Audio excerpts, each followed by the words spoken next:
Okay, we're going to be hot in 15 seconds, people. Stand by. Queue open. Talent, check your spot. Audio up. Clear the set, everybody. Stand by camera 3. Stand by camera 1. Camera 4, check your focus. Carol, make sure the phone guests are standing by. Stand by camera 2. Okay, Don, we're ready out here. Okay, thanks. Let's rock and roll. Count them in. 10, 9, Here we go. 8, Flying graphic. 7, Camera 2, I'm going to be coming to you 5, first. Stand by to cue mark. 4, 3, 2. And cue mark. Hello, I'm Mark Crutcher, President of Life Dynamics, and I welcome you to Life Talk for April 2015. And we're going to get started with Alan in this month's Life Talk News. Alan? All right, thank you, Mark. A pro-choice woman in North Carolina has been arrested after witnesses told police that she attempted to run over pro-life protesters outside an abortion facility. Patrick Courtney, a member of the pro-life group Cities for Life, said the incident began after he attempted to offer a booklet to 23-year-old Lacey Deese as she left the Preferred Women's Health Abortion Clinic in Charlotte. But as he stood in the grass beside the clinic's driveway, she aimed her car at him, hitting his arm as she sped away. Deese then circled back and drove up on the sidewalk past the pro-lifers. Police later tracked down Deese and took her into custody, charging her with reckless driving to endanger. In other pro-choice violence, a Pennsylvania man was arrested after authorities say he attempted to hire a woman to assault his ex-girlfriend because she refused to get an abortion. Well, instead of taking the money, the woman called the police, who arrested 22-year-old John Frazier on several charges, including criminal solicitation to commit homicide of an unborn child. During their investigation, police say they found text messages Frazier had sent to his girlfriend warning her that if she did not have an abortion, he would do the job himself. And in a similar incident out of Texas, a pro-choice man has been charged with capital murder in the deaths of his 18-year-old girlfriend and her unborn child. Bexar County Sheriff deputies say Courtney Velasquez told relatives he didn't want anything to do with the baby and drowned Dewana Thomas because she refused to get an abortion. An affidavit filed in the case said that after drowning Ms. Thomas, Velasquez put her body in a bag, left it underneath a bridge until he could return and burn it.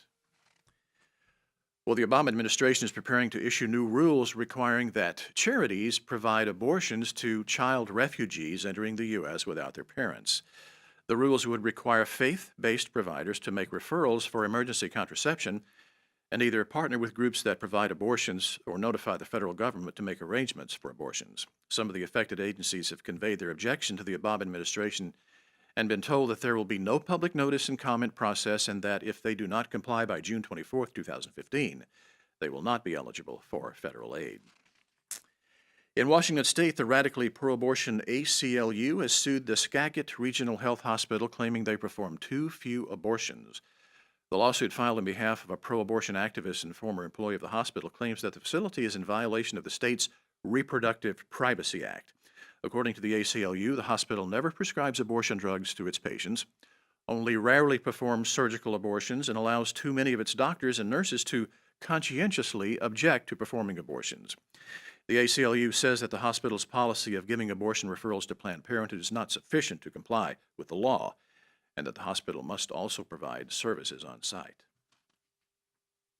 Meanwhile, the ACLU in Alabama is asking a federal judge to block a state law which allows a fetus to be represented in court when a minor is seeking judicial permission for an abortion. By law, teens in the state can request permission from a judge instead of their parents to have an abortion.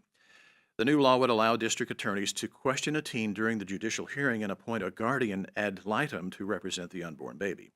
The ACLU has filed a federal lawsuit on behalf of Reproductive Health Services Abortion Clinic in Montgomery, claiming the new law would force teens to go through an adversarial court proceeding.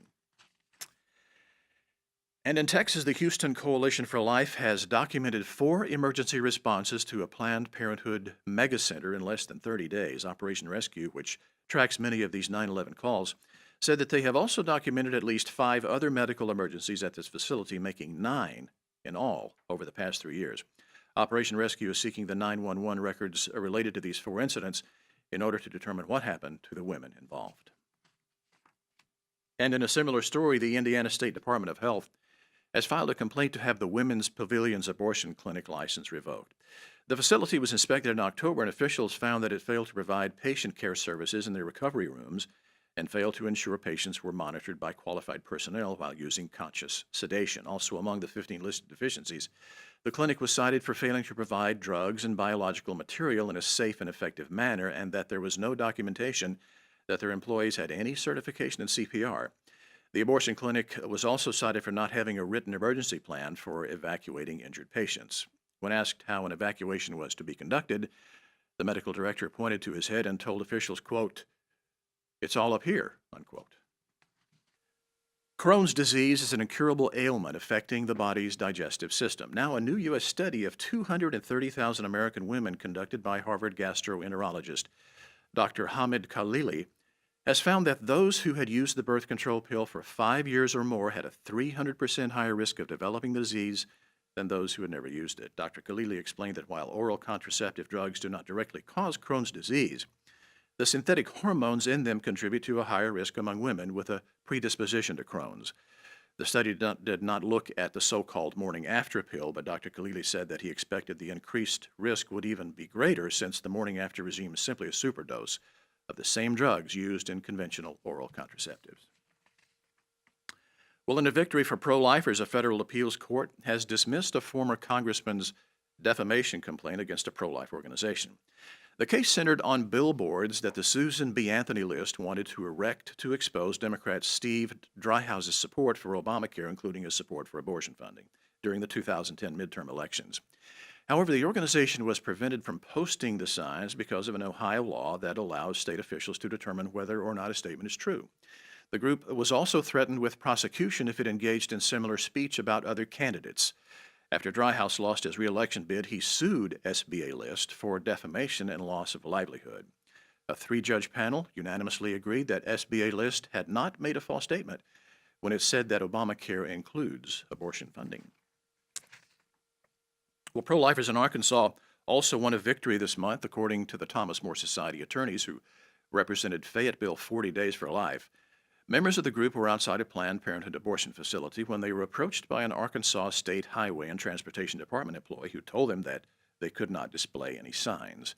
He told them that his order even applied to handheld signs and threatened each participant with a fine if they continued to hold their signs.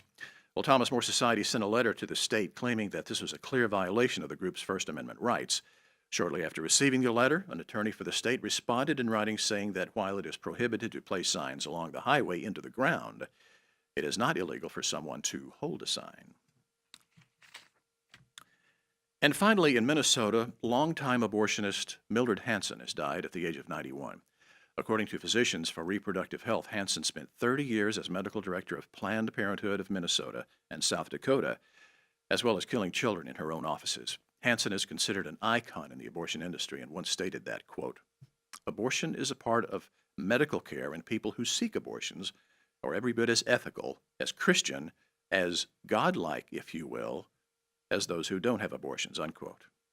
Interestingly, an obituary published by the Star Tribune in Minneapolis made no mention of Hansen's connections to abortion.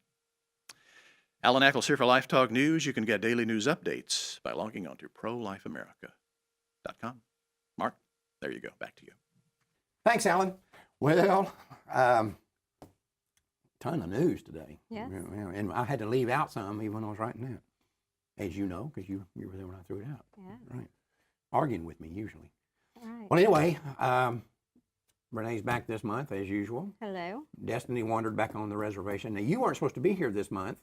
I'm filling in for Father Frank, so I Frank. dressed in his colors. White and black. Yeah, that's very nice. I look priestly But today. Father Frank got called to the Vatican, so that's where he is today. And I guess we have to say that takes precedent over here.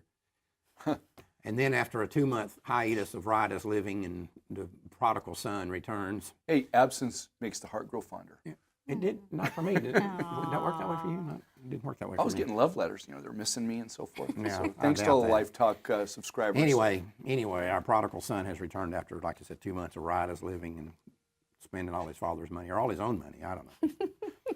I was at the March for Life. Okay, whatever. For 2 months? Well, the next one I was Yeah, right. riotous living. Anyway, during the month, we lost a couple of pro-life heroes. Dr. Wilkie passed away since our last show. So sad. Yep. But, you know, he was a good guy. And I'll tell you, when I first got in the pro-life movement, 35 years ago, whatever it was, he was one of the guys that was most supportive of me. I mean, he was really a decent guy. And he was, you know, he didn't have a lot of jealousy about what other people are doing, which is not always true in the pro-life movement, unfortunately. You know, I picked up one of his early copies. I can't remember the book. It was a black and white book, The Case for Abortion, I think it was. I saw it at a garage sale a couple weeks ago, and I got it for $1. It reminded me, you know, just with good friends that we had been over the years. And like you, he would call me sometimes out of the blue and just to encourage me. Right. When we did our truth trucks, you know, the big diesel trucks with the banners on the side of them, the graphic images and so forth, he sent me a picture, an old picture, sometime early 70s, of a trailer that he did the exact same thing that he towed behind his old car. Oh, really? Of course, at that time there was a new car, but he said, hey, we had this idea too. But he was always very supportive, always just as kind as can be. He's a good guy. And him and his wife, Barbara, now passed away, and they're just great heroes of the pro-life movement. We stand on their shoulders and hope to accomplish what they started. We also lost, and I have to admit, I didn't know this man, but we got to notice Brother Paul O'Donnell, who was apparently, he was in the Franciscan Brothers of Peace, and was apparently a pretty hardcore supporter of the He was a pro-life great movement. guy. I remember first Did you time know I him? met I didn't I know met him. him and known him for years, and he was very well connected with the Terry Schiavo Foundation. And the first time I met him was down there in Pinellas Park, Florida, when we were, I spent 3 or 4 weeks down there trying to save Terry's life, and he was very well connected with the family, prayed with the family, and so forth. And well, good like I said, man. we lost him, but they're where we all want to be anyway. Well, you know, the line from Braveheart is, every man dies, but not every man lives. And both those men that we have just talked about lived a good life worthy of our Savior's blood. Right, yeah. A similar saying is, I don't mind dying, but I want to make sure I live in the interim, you know. Right. Or amongst all this bikers, you know, I don't mind being buried in a box, but I don't want to live in one. You know? So, anyway, we had a lot of things on the political front. We've got a lot of things to get to today. Oh, later on the show, we're going to have a Dr. Harrison on, and I want to encourage people to stick around and watch this, about reversing RU-46. These guys are having some real success with this, and this is something I don't think a lot of people in the pro-life movement are aware of, but we need to be, because this is saving babies. Right. This is saving babies. Especially as RU-46 is creeping up in the number of abortions being done. You know, when we talk about the cumulative number of abortions going down, it's true. But you have surgical abortions decreasing and medical abortions increasing. Right. Yeah. Anyway, on the political front,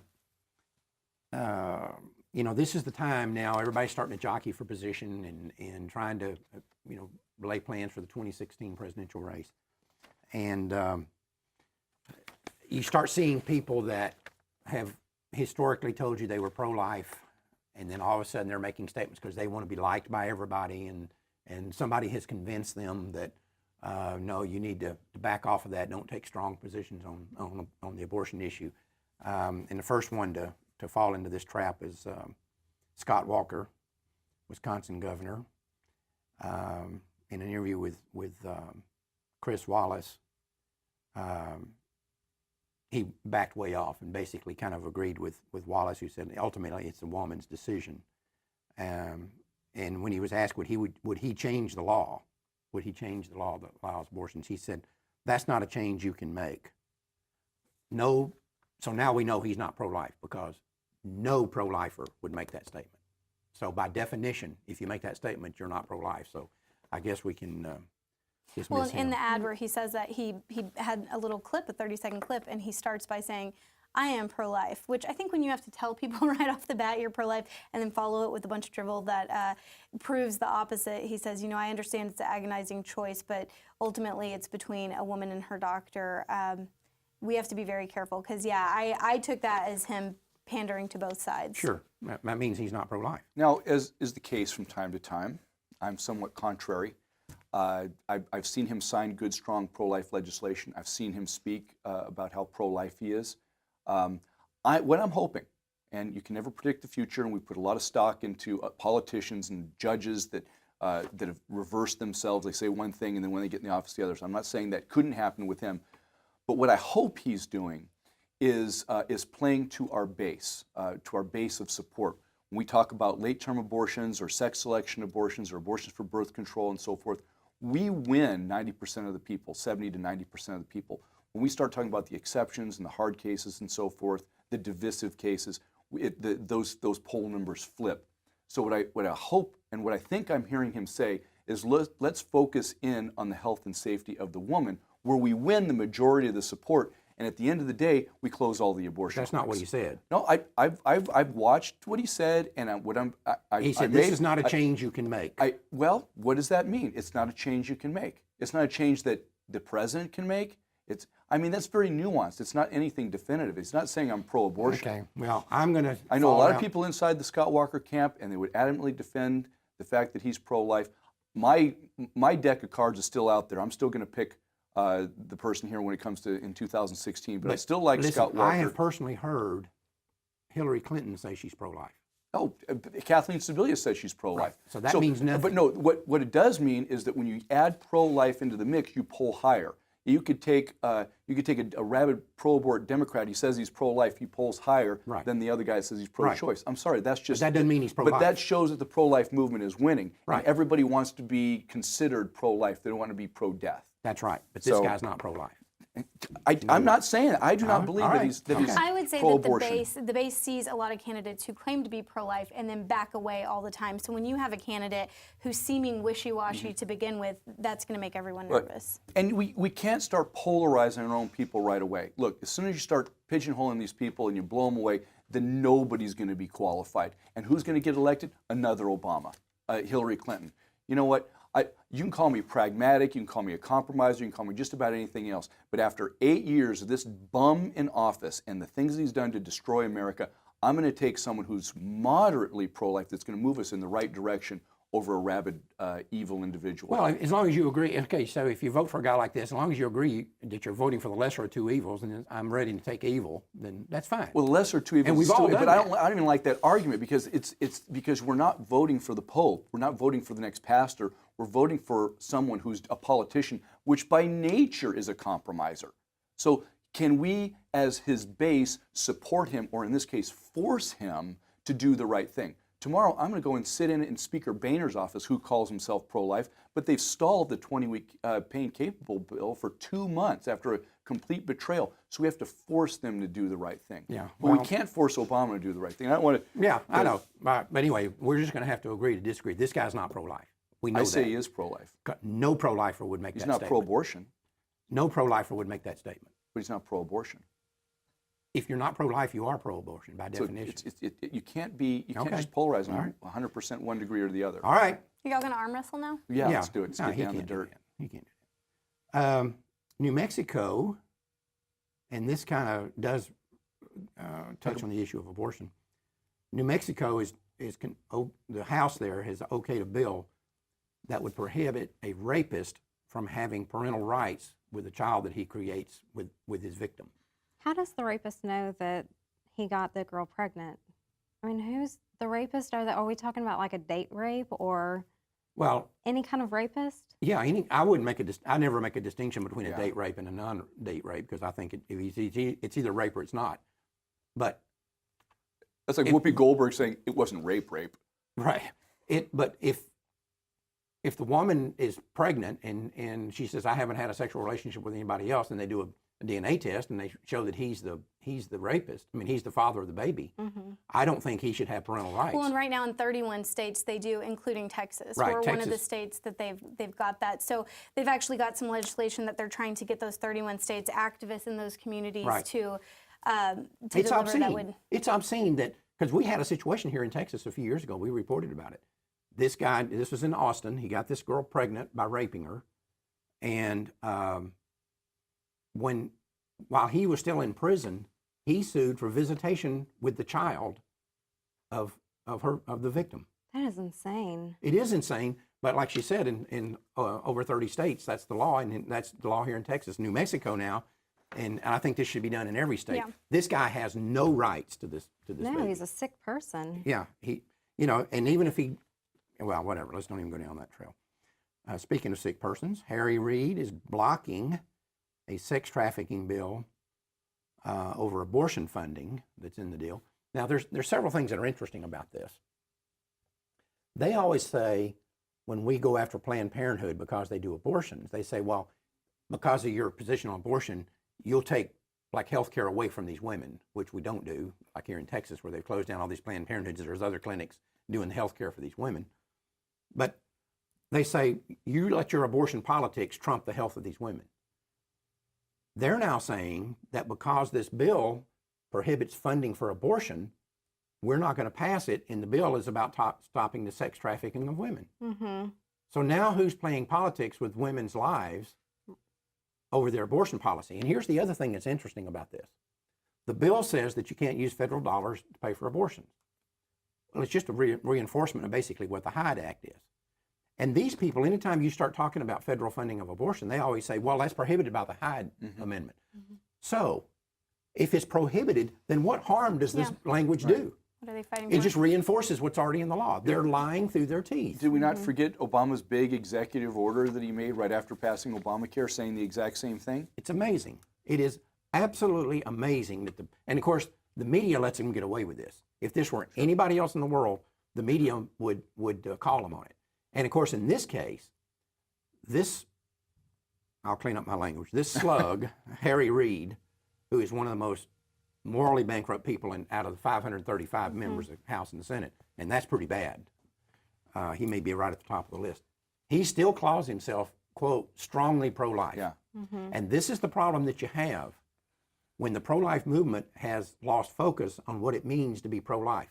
Pro-life does not mean that you're opposed to abortion. Hillary Clinton, again, will tell you that she's opposed to abortion. Bill Clinton told you he was opposed to it. Barack Obama tells you he's opposed to it. They're liars. What pro-life means is that the unborn child from the moment of fertilization is a living human being that's entitled to all the same rights as every other living human being. An unborn child, to be pro-life means you think that an unborn child 30 nanoseconds after fertilization is entitled to the same right to life as you and me or a 5-year-old or whatever. That's what being pro-life means. But we've watered it down so much that even moral defectives like Harry Reid can come out here and say, oh, I'm strongly pro-life, but I'll hold up this bill if it won't pay for abortions through the But see, federal again, government. you can't put Harry Reid and Obama and Hillary Clinton in the same box as Scott Walker because they're two completely different birds.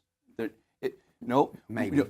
Nobody is ever calling Harry Reid pro-life. It's Harry He is. Reid. Harry Reid wants to Right. associate himself with people that are pro-life just for the sake of a vote. Okay, but that does not make him pro-life. Right, I understand that. Neither does it make Scott Walker pro-life. We Well, know Scott that. Walker has a strong pro-life voting record. Well, Harry Reid's had pro-life votes, He's got a terrible pro-life voting but record. he has had pro-life votes. Only when they're recorded for a defeat. And here's another example of the problem here when you don't define pro-life correctly. Barbara Boxer has announced she's not going to seek re-election. Thank God. One of the most leftist, godless degenerates in the whole. Sad to Right. say, she was my senator for a while. Right along there with Harry Reid. Does she call herself pro-life? And now, No. now the Black Conservative Fund is making a strong push for her to be replaced by Condi Rice, who's a raging pro-abort. Raging pro-abort. Why would you do this? Now, I've heard Condi Rice say how pro-life she is. Has she? Oh, yeah. I'm pro-life. I've heard her say she's pro-life. Yes. I've heard I've her heard- say she's pro-choice. Yeah, she's pro-choice On the politically. 60 Minutes interview, she said she's pro-life, pro-choice. She's pro-life personally, pro-choice politically. That's what I've heard her say. Why would you support this woman?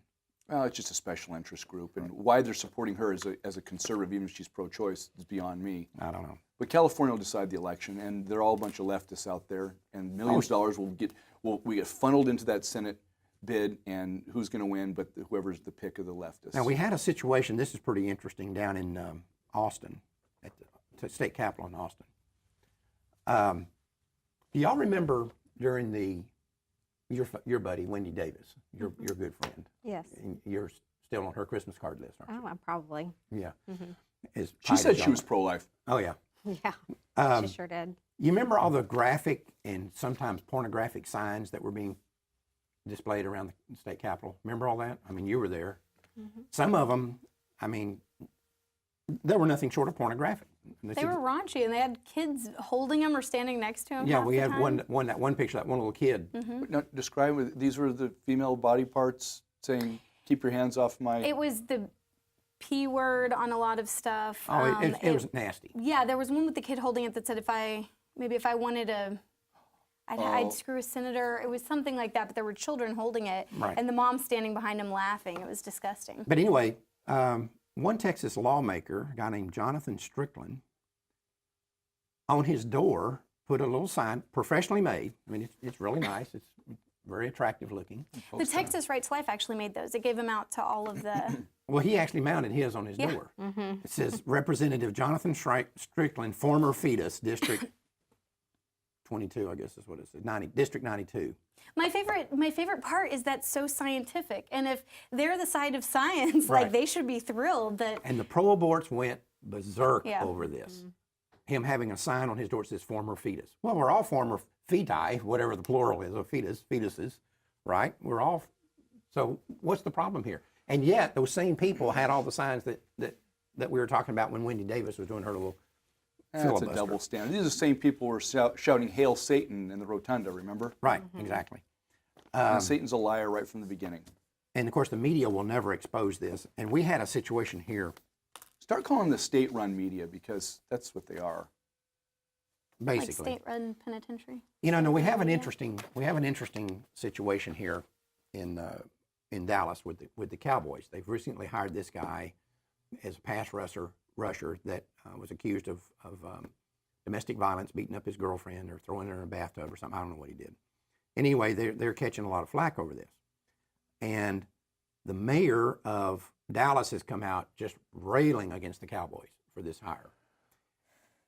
What's interesting about this, and you can argue about this back and forth about whether this is a good thing to do or not, but what's interesting about this is that another local guy, a sportscaster named Dale Hansen, who works for Channel 8 News, he's the sportscaster there, been there for years, he comes out and he is railing on the Cowboys. And they've lost all their moral compass. They've done this, they've done that. They're off the reservation. They can't be doing this. And yet, the day before he did that, in the Dallas Morning News, there was an article about Planned Parenthood's 80th year in North Texas, and it's having its annual awards and fundraising banquet on March 26th at the Hilton Anatole in Dallas. And this is where all the beautiful people, the moneyed people in Dallas show up to support Planned Parenthood. The host for this is a woman named Gloria Campos, who is an anchor person at Channel 8, where Dale Hansen works. They're giving an award for the Media Person of the Year to Steve Blow from the Dallas Morning News, and in the past they've given it to a woman named Janet St. James, who's also a reporter on Channel 8 News. Now, as we all know, and we did from the report that you and I wrote on women being beaten and killed and put in nursing homes for refusal to have abortion, we know that there's not an organization in the United States that's more supportive of domestic violence against women than Planned Parenthood. And yet, this slug, Dale Hansen, comes out here and rakes the Cowboys over the coal for hiring this one guy. And he works at the station that has Gloria Campos there, who is, by the way, hosts this thing every year, from what I can tell. I know she's been there several years.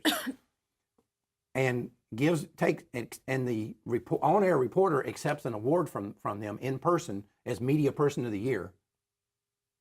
And yet he works at that station, and he doesn't have the guts to say anything about his own station.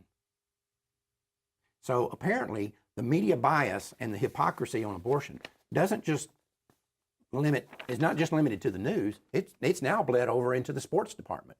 When you have people like Dale Hansen doing this, it's the sports obscene. talk radio is so politicized now; it's disgusting. It is.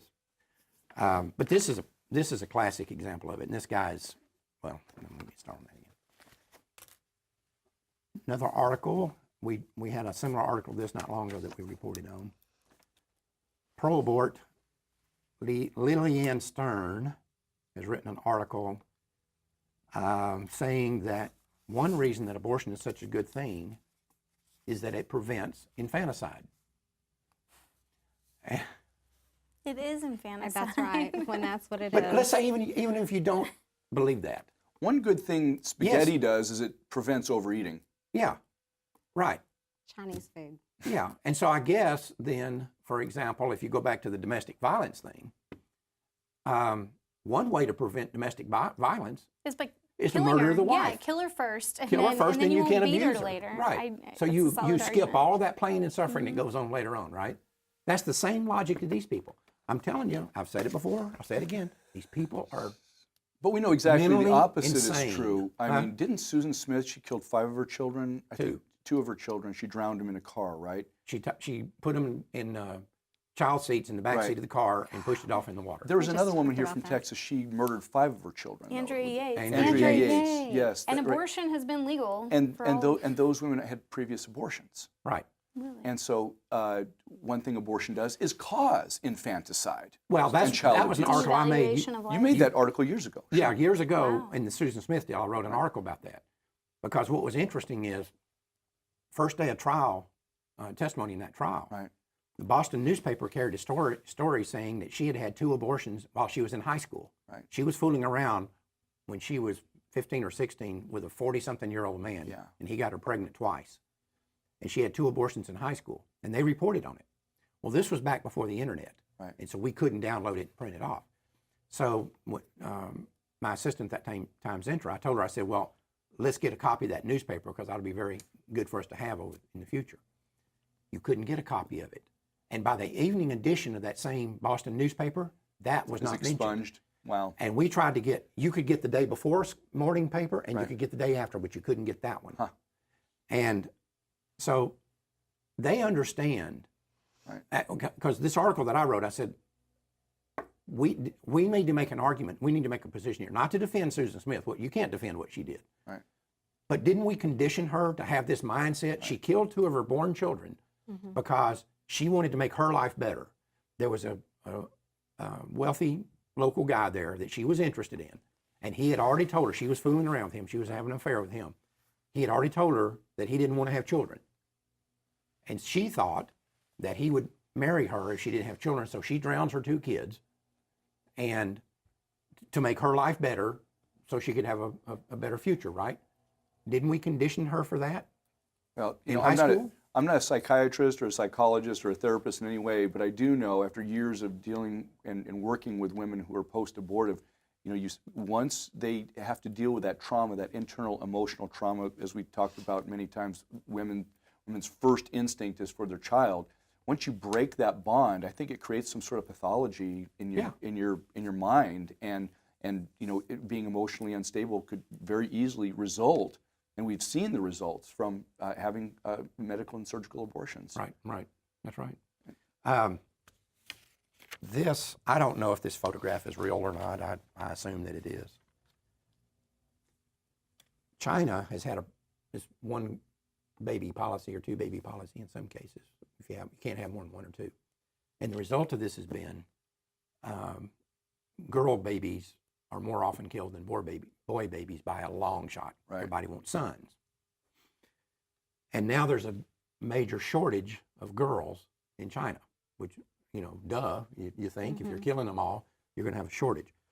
And this picture of a father in a Chinese airport, Beijing Capital International Airport, his name is Chen Yin, has handcuffed himself to his little girl to make sure she didn't get kidnapped.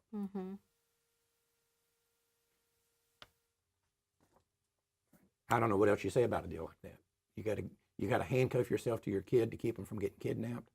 But this is the result of choice when you can choose to say, well, we all want sons, especially sons if they're the firstborn. Right. And if they're going to be the only one we're going to get, we want a boy for whatever reason. So you kill off all the girls. Well, I mean, you start messing with God's plan, and we see it in America. You start aborting children, it creates exponentially more problems than the ones you're attempting to fix. But I have a solution for China. You know, with all the liberals and the leftists and all the LBGT, Right. XYZ, it's real easy. All you have to do is take half of the men that are of marrying age and just do gender realignments. Just do sex changes, and Yeah, you could do that. that'll fix everything Yeah. in China. I'm Probably the hard to liberals- get volunteers, but you, Well, hey, they're communists. You do forced abortions. You do forced sex changes. right. Good plan. Why don't It they have you it'll over also there? help with their population Yeah, control that's issue. right. I don't know why they don't bring him over there and have him run things. I've got a lot of solutions. Oh, yeah, I know you do.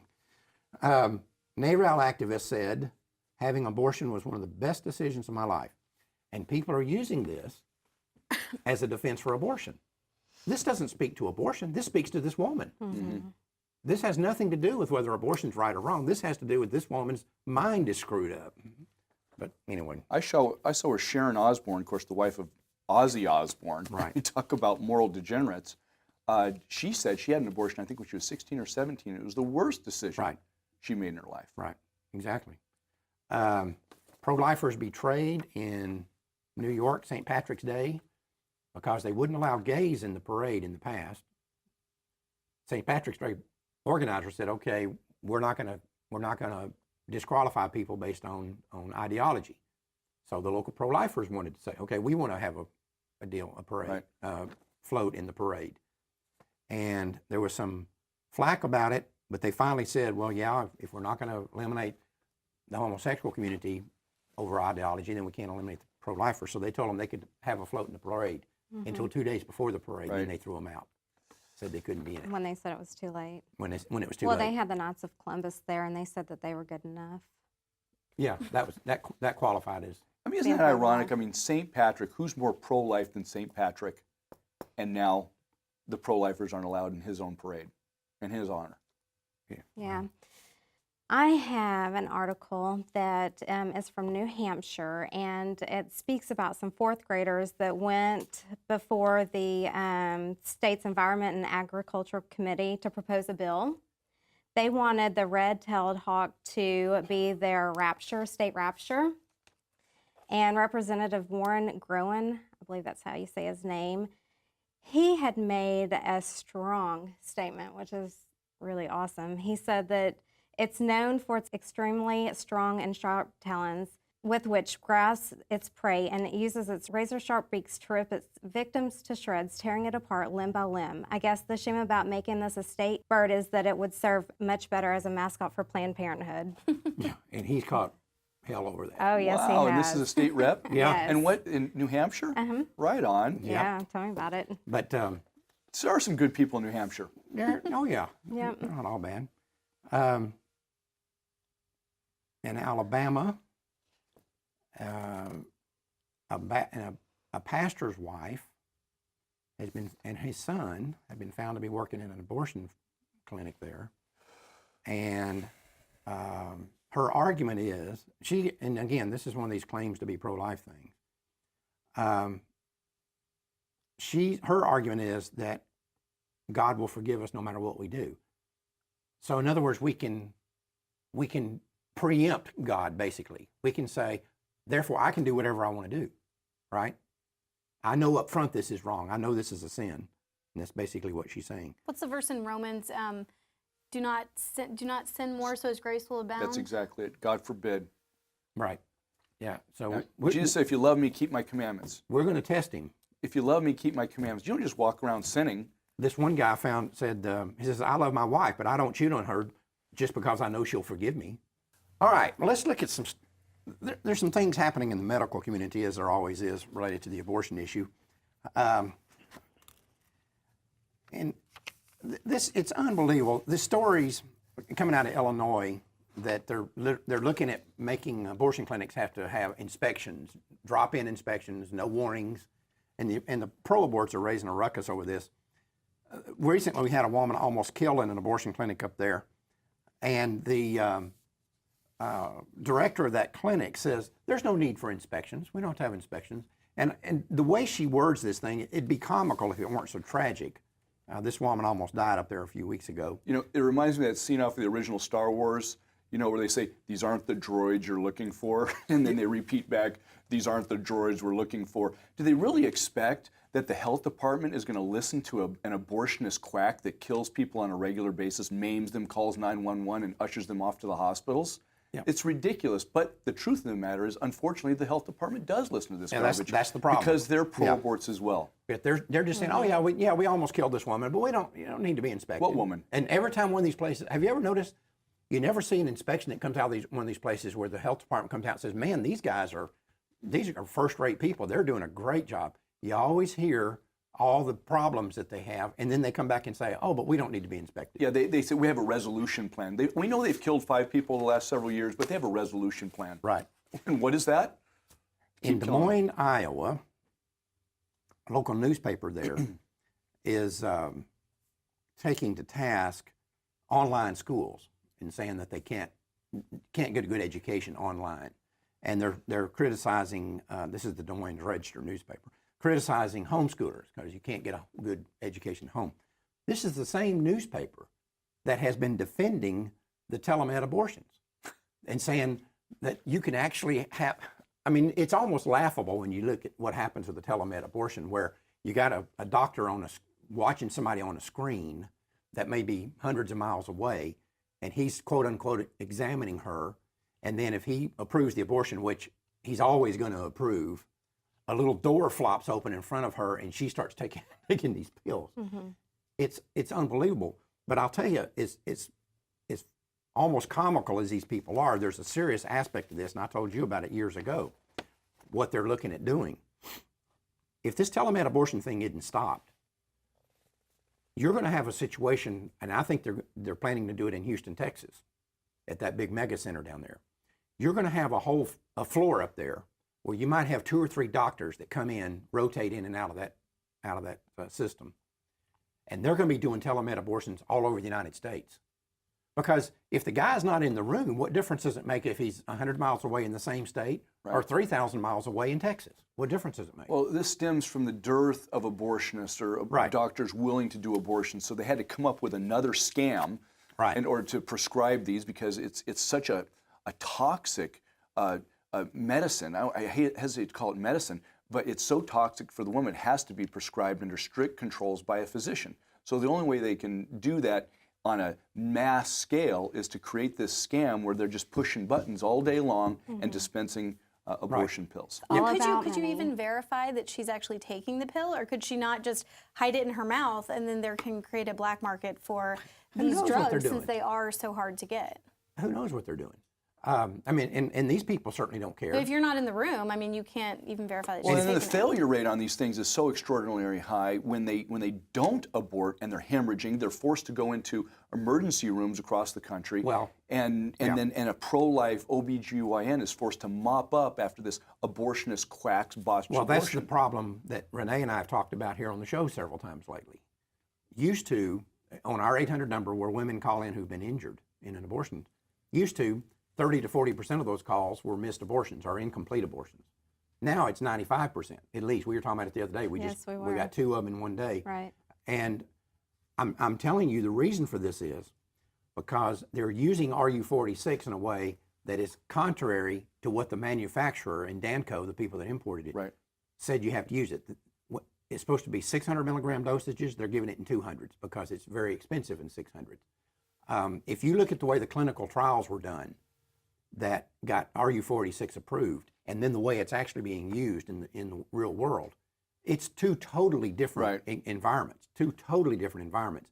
And that's why we're seeing all these incomplete abortions. Mm-hmm. And I mean, we just had one, 2 days ago, that girl, that she kept on calling back and they kept telling her, oh, you're fine. Right. She's passing blood clots, she said, the size of baseballs. Right. And they keep telling her she's fine. Right. Oh my. Well, she wound up almost dead in an emergency room. Right. And anyway, she's coming forward. As a matter of fact, this was in Mississippi. Yes. And she's coming forward. This was done at that facility in Jackson, Mississippi that they're trying to close down.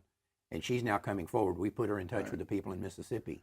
Well, you know, Mark, it's interesting. We did our annual survey of abortion mills in December.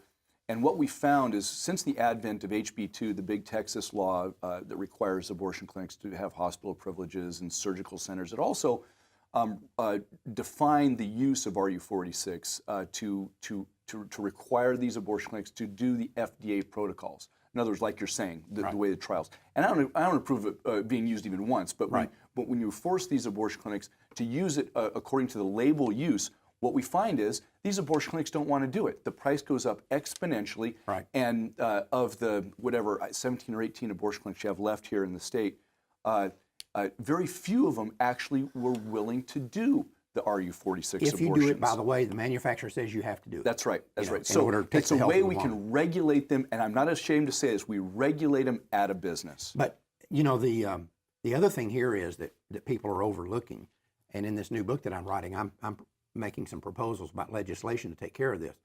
What people are overlooking is what Renee and I find out when we talk to these women. A woman goes into one of these places for an RU46 abortion. They don't follow the protocol. They give her a 200 milligram dosage rather than a 600. They're doing it, and it's not supposed to be used after 63 days. They're out here using it for women that are 9, 10, 11 weeks pregnant. They know it's not going to work. They know it's not going to work. But the good thing is they get to sell them another abortion. Mm-hmm. That's the good thing from their standpoint. Isn't that why it's so important for each state to have an ultrasound bill? So the doctors can do an ultrasound before dispensing any kind of medication? I mean, to even see how far along these women actually are. Well, you're assuming that these people want to practice good medicine. That's a big assumption. They're all today. quacks. Right. Right. Well, and Destiny, you know this. I mean, it's very important to get a sonogram to determine where the baby is. It could be in a fallopian tube and be an Right. ectopic pregnancy. Right. And we've seen it many times where they just dispense these pills, over the internet, and women are almost dying. Well, because- this woman that we had the other day, I can't remember her name now, it doesn't matter, but the woman that you and I talked to the other day, she was close to death. She could have very easily died. Oh, yeah, definitely, if she hadn't made it to the hospital. And the doctor at the Right. emergency room told her that she could have very easily died from this. And she Right. keeps calling them day after day, and she's passing blood clots the size of baseballs. And they say it's normal. And they said, "Oh, don't worry about it. You're fine. Right. You don't need to worry about that." This woman could have died. And the thing about it is, had she died, I'll guarantee you 1,000%, because we've researched this, we've got the proof right here in this office, this woman's death would never have been counted against abortion. No. It would not have gone down at No. the CDC as a death due to a missed abortion. Would never have gone down as Yeah. that. And she would have been counted as a death due to complications of pregnancy, is probably how they would have listed it. And so that would have been a twofer for the abortion industry, because they come out here and say, Right. see how much safer Childbirth abortion is. is than childbirth. Mm-hmm. And that's right. If you're counting half the deaths of abortion to childbirth, yeah, you can make it look that way. Right. And that's exactly what they're doing. Anyway, there's some good news on the RU46 front, believe it or not.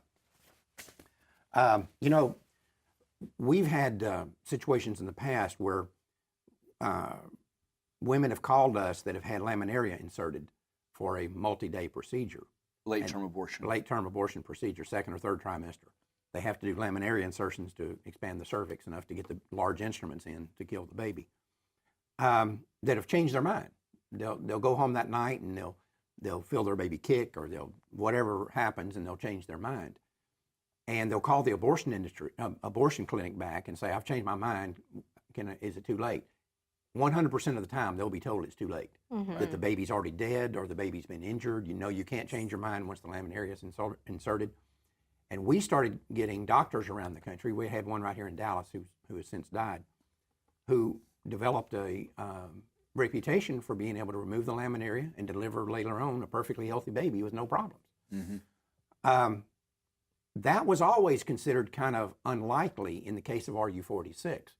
But now we have doctors that are actually having women that are taking RU46, and these doctors are able to reverse the procedure. We've got one of them joining us today, Dr. Matthew Harrison. Hello, Dr. Harrison. Hello, how are you today? Well, we're just fine, and I want to thank you for joining us, sir. Yeah, thanks for having me. Yes. Now, my understanding is you've had some experience with this issue of reversing the effects of RU46. Is that correct? Yes, it is. How does that work? So RU46 is a medication that blocks progesterone receptors. So it mimics progesterone, it recognizes the receptor in the woman's body, and then it attaches to that receptor, but then it does not allow at the cellular level, does not allow the woman's body to function as it's supposed to. So it's kind of like if you have a lock and you have a key that'll fit in it, but it will not turn the lock and unlock it. So RE46, when it's given to a woman, blocks the progesterone receptors. The placenta then is essentially starved from nutrition. The woman's body thinks it's going through progesterone withdrawal, which is essentially what happens when a woman has a period, a menstrual cycle. And the placenta just sloughs away, and the baby is robbed of nutrition, and then dies and comes out as an abortion. Okay, have you, and how are you able to reverse that once it's begun? So in 2006, I had a woman, a young lady that came to me and said that she had just taken RE46 about 36 hours prior to that. And so I really had no idea what to do, because this is not the type of thing they train you in medical school. So I literally told her I need to step out of my office and pray and try to figure out if there's anything we can do. And so I started thinking about how RE46. I went through that process of receptor blocking in my mind, and we were already doing progesterone supplementation in our office for fertility treatments. My partner at the time had training with Dr. Thomas Hilgers from Nebraska at the Pope Paul VI Institute on fertility treatments with progesterone. So we had progesterone injectable in our office. So I told the young lady, I said, look, I don't know if this will work or not, but if we give your body a bunch of good keys in place of the bad keys that the abortionist has given you, maybe we can outcompete the RE46 and give you a bunch of good progesterone that hopefully then will allow those receptors to work properly. So she agreed, and she was desperate, and she said she didn't care what happened to her. She just wanted to do whatever she could to save her baby. Wow. So I gave her 200 milligrams of progesterone injection, and that was on a Friday. So that weekend she actually started bleeding, so we thought we were losing the baby. She went to the emergency room, got an ultrasound, got to see the baby's heartbeat for the first time, because they did not allow her to see it in the abortion clinic. And the ER doctor fortunately said, go home and hope for the best. So she came back into my office Monday. We were able to confirm a heartbeat. The baby was still living. She stopped bleeding. And we continued with progesterone supplementation up through about 28 weeks of pregnancy. Wow. And then she delivered a perfectly normal, healthy baby girl at 40 weeks and a day. Oh. And now that little girl is 8 years old and just doing fantastic. Wow. How Praise many other experiences have you had where you've been able to reverse? So since that time, Dr. George Delgado and Mary Davenport in San Diego, they are connected to the Culture of Life Family Services Clinic. They have been compiling different cases of RU46 reversals. And so in 2012, December of 2012, in the Annals of Pharmacotherapy, they published 6 case studies of women that had had reversals performed. 4 of those babies lived, 2 died. And so ever since then, we've been collecting data, and to this point, we've confirmed 91 babies that have been born healthy without side effects, and we have about 50 more that are currently in the protocol. We've developed a abortion pill reversal kit that's available to medical clinics and medical pregnancy crisis centers. And we would love to even get them on mobile units that are sitting outside of abortion clinics. We find that a lot of women, it's a lot of the same mentality that we see in patients that have essentially tried to commit suicide because they're desperate. They feel like they don't have a choice. They attempt suicide and then immediately regret it. And we see the same type of kind of psychological thing happening with these women who are in desperate situations. Maybe are being forced to go to an abortion clinic, and immediately they regret it and want to do something about it. So I think an ideal place to have these reversal kits available would be right outside the abortion clinic in ultrasound units where we can start the therapy just as soon as possible. And there's been concern because, as you know, when these women take the RE46, they immediately, when they do regret it, they immediately go back to their abortion provider, Right. and who says there's nothing that can be done. The babies will be developing improperly. They will be mentally slow or something. So they use these scare tactics to kind of frighten women into thinking that, you know, they need to go ahead and finish off what they started. And but we have seen absolutely no adverse side effects. We use bioidentical progesterone, and we use it in doses that are physiologically normal doses, and so we have not seen any side effects from any of the treatments that we've given. Let me ask you something, Dr. Harrison. Do you think the fact that the abortion industry is giving this drug in third dosages for what it was supposed to be given in, 600 milligrams was how it's approved by the FDA, and they're doing it in 200s. Right. Does that increase the chances that you can reverse it? Oh, absolutely. And the other thing is that, as you know, they are also it's FDA approved up to 7 weeks, but we are seeing abortion clinics using it up into the 9 and even 10-week pregnancy stage. We definitely find that the later a woman is given the RE46 during her pregnancy, the better the chances are of reversing it. So if she's given it late and only given a third dosage, which is what they're doing, right, then you're going to have a pretty high success rate in reversing this. Yes, it does seem that way.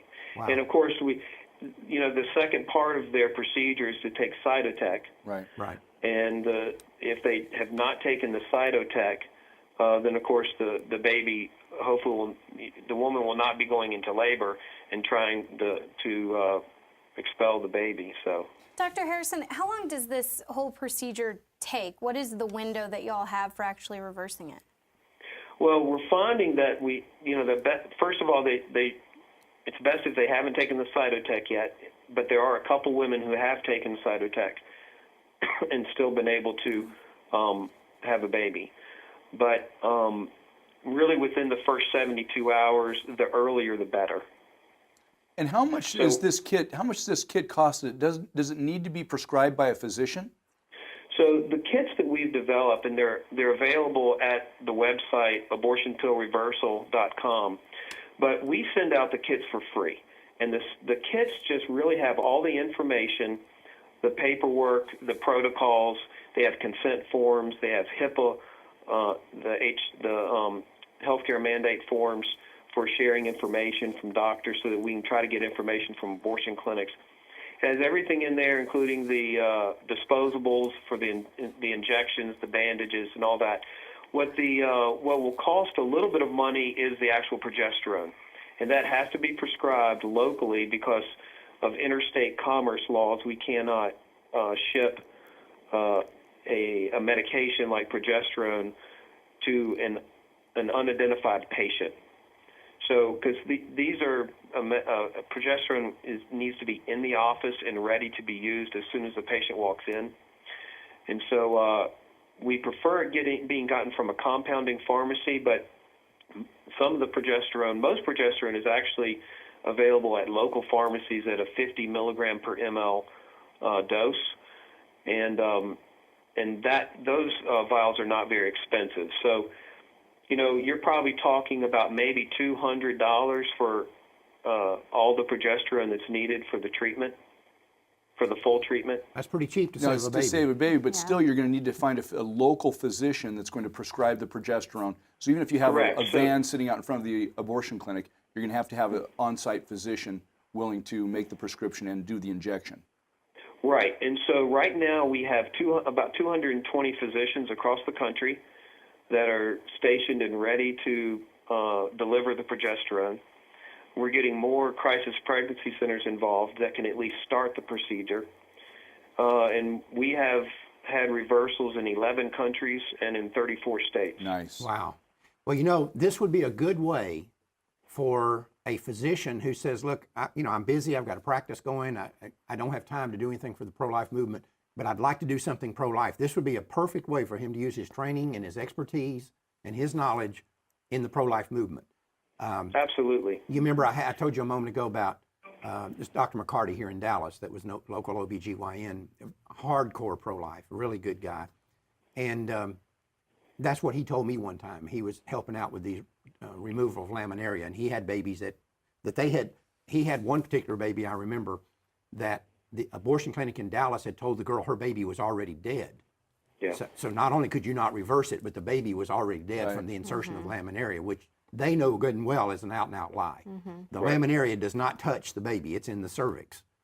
But anyway, they had told her that, and Dr. McCarty was able to reverse it. But he told me one time, he said, I am so happy to do this, and he wasn't charging anything. He said, I'm so happy to do this because it's a way that I can use what God gave me to help save these babies. He said, I can't go out here and protest. I can't go to jail. I can't get beat up by the police. I can't do all those things, but I can do this. Yeah. Right. It's really exciting to be a part of. I've been fortunate to be involved in 2 laminaria reversals, and those women are really, really excited, to see those babies come to term and deliver. And then something else we're looking into now is methotrexate reversals. So leucovorin is a medication that's been used when people that are getting cancer treatments become too toxic from methotrexate. And so it essentially reverses methotrexate effects on the cellular level. And so we see that methotrexate has been used in abortions, and so this might be another avenue for us to be able to reverse even a methotrexate abortion. Wow.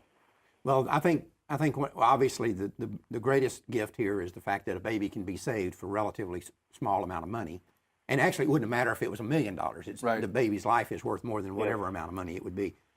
But also, well, I think what physicians need to think about is, all of us have been trained in this kind of culture of death medical field that we, accept defeat, we accept what the medical industry is telling us. But, when a person comes in and they've been, shot in the emergency room, we don't just throw up our hands and walk away and say, oh, well, there's nothing we can do. We try to do whatever we can to help that mother, help that baby. And so it really is just kind of a different perspective on life. Yeah. And that's what I was trained to do, was to save life and preserve life and respect life. And so I think that other doctors need to understand that, when someone comes to you in a desperate situation, we need to listen to the patient, try to see if there's a way that we can help in any way possible. Right. It is amazing what can be done if you just don't accept defeat up front. Just say, well, nothing can be done. So, and the medical community is catching up, and medical science is catching up to the abortion industry. I mean, we see this in all the fetal imaging that we have now that's being used to promote life. And I think it's really going to go a long way towards personhood identification. Right. Well, what's interesting, we're seeing it now with this RU46 reversals, and we've seen it before in the laminaria removal and in the baby surviving.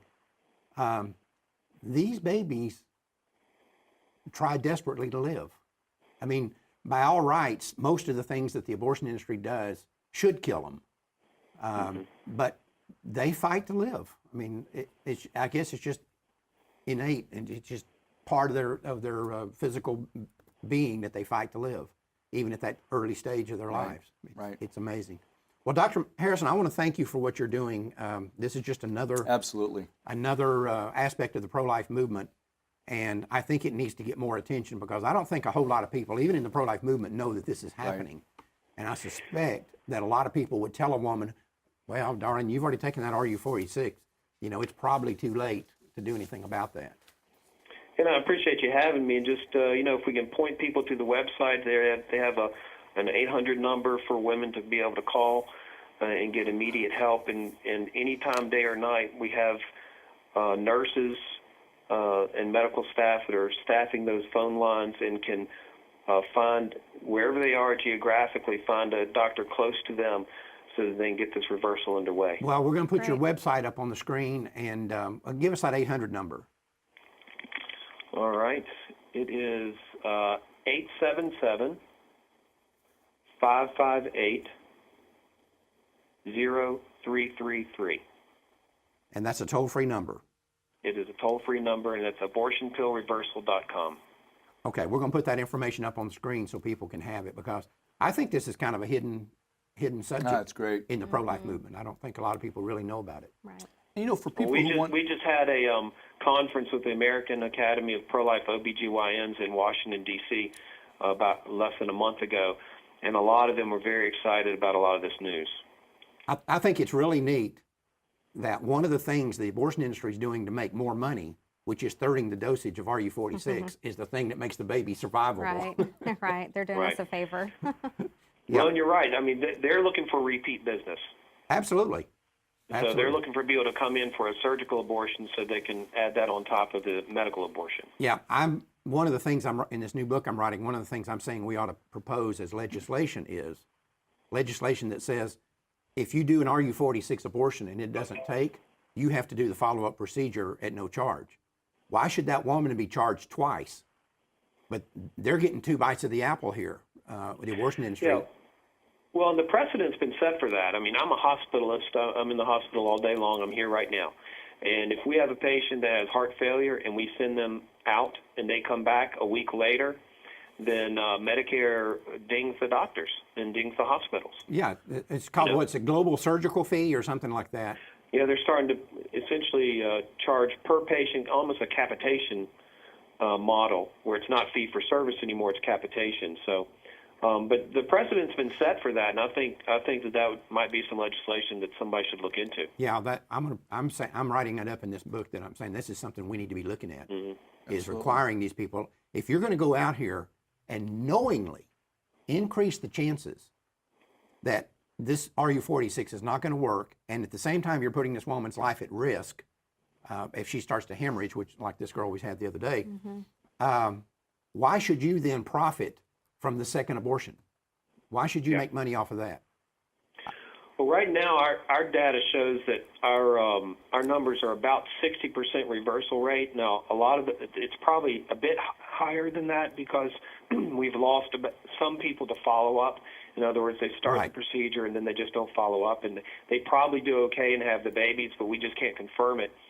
But what's interesting is that when they've interviewed some of the OB/GYN doctors and the people from Planned Parenthood about this reversal, their attitude is, oh, well, we don't know if the babies would be fine if we did nothing, rather than trying to reverse it. I mean, my answer to that is, then why do you charge a woman $300 for something that only works 40% of the time? Yeah, and you're saying it may do nothing. Do you tell the woman up front, give me $300 or $500 or whatever it is, but it may do nothing? Do you tell her that up front? Exactly. And that should be another disclosure type thing that they should have to go through. But anyway, we're applying standards to ethical people in an environment that has no ethics whatsoever, or they wouldn't be there to begin with. So That's right. It's kind of a moot argument. Well, Dr. Harrison, thank you for joining us today, and I really want to applaud you for what you're doing. And thank you for all your work. Thank you, sir. Bye-bye. All right, bye-bye. It's just amazing. We can always find, if we look around the pro-life movement, we talked about it a million times around here, some of the neat things that people do. Yeah. And there's always hope. I remember a few years ago when people were saying, pro-lifers were saying, well, once they get this abortion pill, it's all over. We don't have any. I remember that. It was 20-something years ago. Right. Yeah, once they get this going, we're done. Well, we're not done. We're not done. We're still fighting, and things like this are pretty cool. I think it's a testament to removing the crisis of a crisis pregnancy. Like you said, it's almost comparable to a suicide situation where suddenly when the crisis is gone and she thinks that an abortion's happened, she starts thinking logically and thinking, this isn't me, this isn't what I want, I wouldn't do this to my own child. And the fact that now she has that option, which have you seen a billboard? I believe I've seen a billboard with the abortion pill reversal website on it. And so I think that's really cool that we're getting the word out to women because, yeah, they have no clue. So whether it's a matter of being out there on the sidewalk with the sonogram bus so that we can say, come in, it's not over, we have other options for you. Once that fog of panic is gone from the woman's mind, it's a huge step for the pro-life movement. Oh, yeah. Well, a lot of the girls that we talk to, they'll say things like that. I don't know what I was thinking. And, Right. I had this, and I really wasn't using my head, and so I had this abortion. whether it's a surgical abortion or Right. mechanical. I mean, Just panic sets yeah, in. and you know what's interesting? When I wrote Line 5 years ago, we looked at some data about women making decisions, like early in a pregnancy, and you know that there's some medical research out there that's shown that even women who are trying to get pregnant, that want to be pregnant, may have been trying to get pregnant for years, panic in the early stages of the pregnancy. That hormonal changes are taking place, and they all of a sudden now they're starting to think, well, maybe I don't want to do this, and they're very vulnerable at that point to the so-called counseling, which is really a sales pitch that they get at the abortion clinic. And I must still say, we've talked about this, and we're completely out of time, but I still say something you and I've talked about many times, that legalized abortion is an attack on women's maternal instincts, because their inherent maternal instincts, as you know, I mean, you've been pregnant 3 times, you've been pregnant 4 times, your inherent maternal instinct is the mama bear deal, right? Right. I'm going to protect my baby. Right. That's right. If you're going to harm my baby, you're going to have to get past me first. Right. And abortion is an affront to that. And instead of, as the abortion industry would want you to think, we're empowering these women. No woman ever walked out of an abortion clinic more empowered than she was when she walked in. I challenge anyone to tell me that that's not true. Go stand outside the abortion clinic and look at the women coming out. Look at their faces. Go inside the abortion clinic and look at the women sitting in the waiting room. What you're looking at is the most beat down, frightened, powerless women in our society. Well, in the abortion right industry, it runs on fear and Right. this message that you're not strong enough, you're not capable. So to call that feminism, to say that that's, this empowering choice when the whole thing is panic and fear driven because you can't. Right. And the pro-life movement is telling her you can. Even if you've already taken this first pill, look, It's we not still too believe late. in you, you're strong enough, your body's strong enough, your child's will to live is strong enough, we can turn that around. As long as that baby's heart's still beating, there's a shot. Yep. We take our best shot every time. Well, thanks, guys. Good show. Appreciate it. See y'all next month. I know I'll see you. I don't know about these two. You know how we have to wander, the cat's wandering in. But anyway, hopefully we'll see everybody back next month. Unfortunately, that's all the time we have for this month. Thanks for joining us, and don't ever forget that Life Dynamics is not here to put up a good fight. We're here to win, because winning is how the killing stops. We'll see you in May.